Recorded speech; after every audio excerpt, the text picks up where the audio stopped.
Hello అండి. ఈరోజు మనం హోటల్ స్టైల్లో ఎంతో టేస్టీ అయిన చోలే మసాలా కర్రీని ఇంట్లోనే సింపుల్గా ఎలా తయారు చేసుకోవాలో చూద్దాం.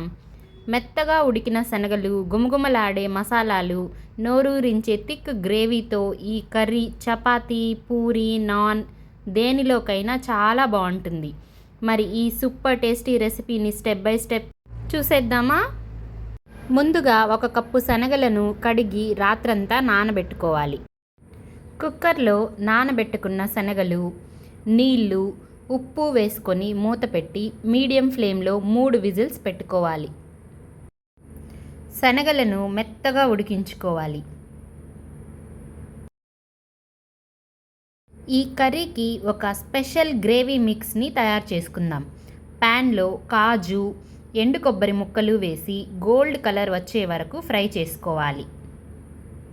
మిక్సర్ జార్లో వేయించుకున్న కాజు, ఎండు కొబ్బరి, అల్లం, వెల్లుల్లి, పచ్చిమిరపకాయలు, టమాటా ముక్కలు వేసి మెత్తగా పేస్ట్ చేసుకోవాలి. కడాయిలో ఆయిల్ వేసి వేడయ్యాక సన్నని ఉల్లి తరుగు వేసి వేయించుకోవాలి. ఉల్లిపాయలు గోల్డెన్ బ్రౌన్ కలర్ వచ్చే వరకు ఫ్రై చేసుకోవాలి. ఇప్పుడు ముందుగా రెడీ చేసుకున్న మసాలా పేస్ట్ను వేసి వేయించుకోవాలి.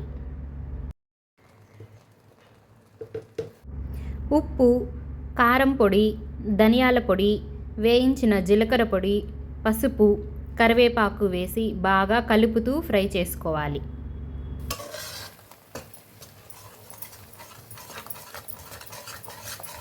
కాస్త టైం తీసుకొని మసాలాల నుంచి ఆయిల్ సపరేట్ అయ్యేంత వరకు ఫ్రై చేసుకోవాలి. ఇలా వేయించుకుంటే గ్రేవీ టేస్ట్ చాలా బాగుంటుంది.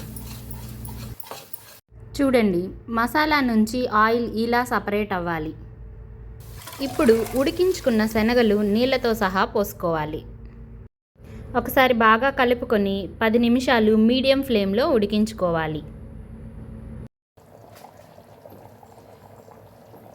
చివరిగా కొత్తిమీర తరుగు వేసుకొని బాగా కలుపుకోవాలి. మరో 5 నిమిషాలు ఉడికించుకోవాలి. ఇలా థిక్ గ్రేవీతో చన్నా మసాలా కర్రీ రెడీ.